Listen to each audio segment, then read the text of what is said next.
আমরা আগের দিন নাম্বার সিস্টেমের উপরে যে একটা প্র্যাকটিস সেট তোমাদেরকে দিয়েছিলাম, সেটা নিয়ে আজকে একটু আলোচনা করব তোমাদের সঙ্গে। দেখো, আমরা প্রথমে যে কোশ্চেনটা দিয়েছিলাম 1 নম্বরে, সবচেয়ে ছোট মৌলিক সংখ্যাটা কি?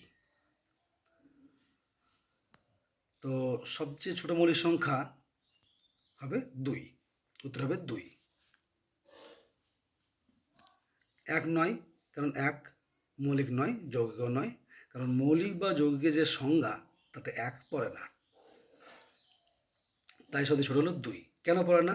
কারণ মৌলিক সংখ্যা হতে গেলে তার কমপক্ষে দুটো প্রাইম ফ্যাক্টরস থাকতে হবে,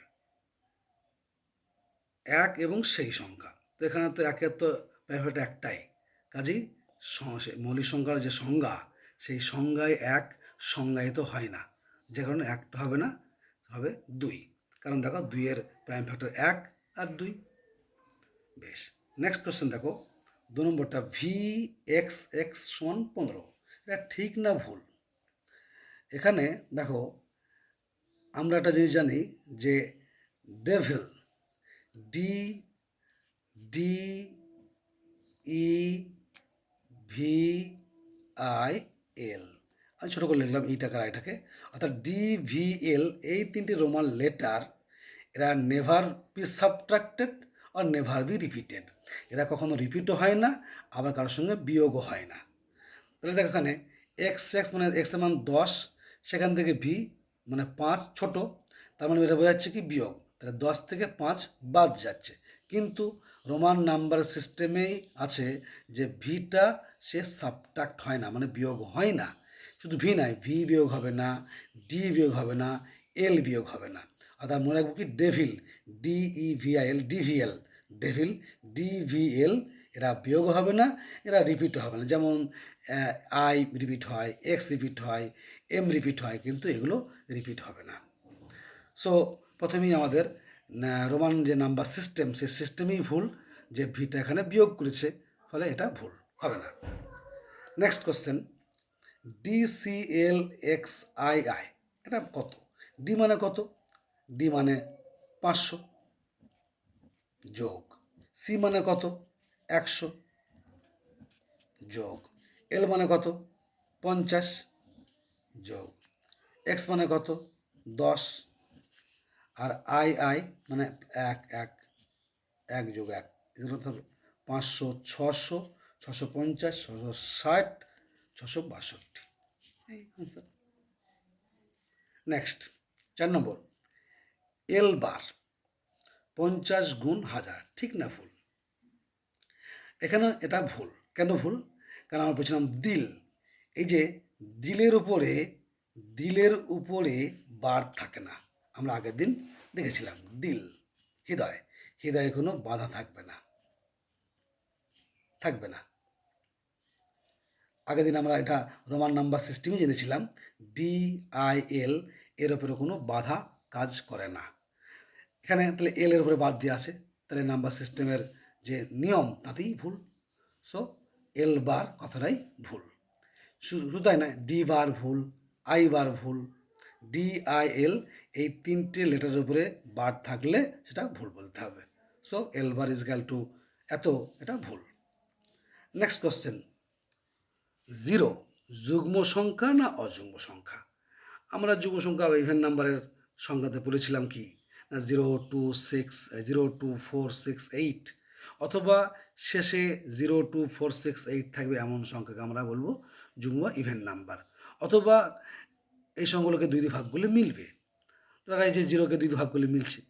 আবার অর্থাৎ যুগ্ম সংখ্যার যে সংখ্যা, তাতে 0 থাকছে, তাই 0টা এখানে হবে যুগ্ম সংখ্যা, 0 হচ্ছে যুগ্ম। নেক্সট কোশ্চেন, 6 নম্বর, দুটি ক্রমবাচক বা অর্ডিনাল নাম্বার লিখতে বলেছে। ক্রমবাচক কোনগুলো? ফার্স্ট, সেকেন্ড, থার্ড, এগুলো ফার্স্ট, সেকেন্ড, এগুলো হচ্ছে ক্রমবাচক। নেক্সট, √7, 2, √5, 3, 5/2, এর মধ্যে মূলদ সংখ্যা কোনগুলো? আচ্ছা, প্রথমে আমরা একটু মনে করি যে মূলদ সংখ্যার সংজ্ঞা কী বলেছিলাম, না, যে সংখ্যাকে আমরা এখানে দেখো একটু বোঝাচ্ছি একটু, পি বাই কিউ আকারে প্রকাশ করতে পারবো। আচ্ছা, এবং কিউ নট ইজিক্যাল টু 0 হবে, আর পি এবং কিউ এরা পূর্ণ সংখ্যা হবে। তাহলে আমরা এই সংখ্যাগুলো যদি আমি এখানে প্রথমে √7 দেওয়া ছিল, তাহলে √7কে আমি কি পি বাই কিউ আকারে বসাতে পারছি? পারবো না। তাহলে পি বাই কিউ আকারে প্রকাশ করা যাবে না, যাবে না। সেই জন্য √7টা হবে অমূলদ, তাহলে মূলদ হবে না। আচ্ছা, নেক্সট দেখো 2 আছে। হ্যাঁ, 2কে আমরা এখন দেখাচ্ছি। 2 ইজগাল আমরা কি লিখতে পারবো? 2 সঙ্গে লিখতে পারবো 2/1 লিখতে পারি না? 2/1। তাহলে পি বাই কিউ আমরা প্রকাশ করতে পারলাম। আবার কিউ নট ইজিক্যাল টু 0, 1 0 নয়, তাহলে আমরা এটাকে 2টা কিন্তু মূলদ সংখ্যা বলবো। সিমিলারলি এখানে √5 এটা হবে অমূলদ, তাহলে এটা মূলদ নয়। তাহলে এখানে 2 মূলদ সংখ্যা হলো, 3 মূলদ সংখ্যা হলো, কারণ 3/1 লিখতে পারবো, কারণ 5/2 লেখাই আছে, পি বাই কিউ প্রকাশ করাই আছে, তাহলে 5/2 এটা হবে মূলদ। বেশ, নেক্সট তাহলে এখানে হ্যাঁ কি দেখলাম, 2, 3 আর 5/2, এটা এই তিনটে হলো মূলদ সংখ্যা। 2, 3 আর 5/2 এগুলো হলো মূলদ, বাকিগুলো অমূলদ। বেশ, এর এক মৌলিক না যৌগিক? এক মৌলিক না যৌগিক? এক মৌলিকও নয়, যৌগিকও নয়, কারণ এরা মৌলিক বা যৌগিক কোনো সংখ্যার সংজ্ঞাতে এরা সংজ্ঞায়িত নয়।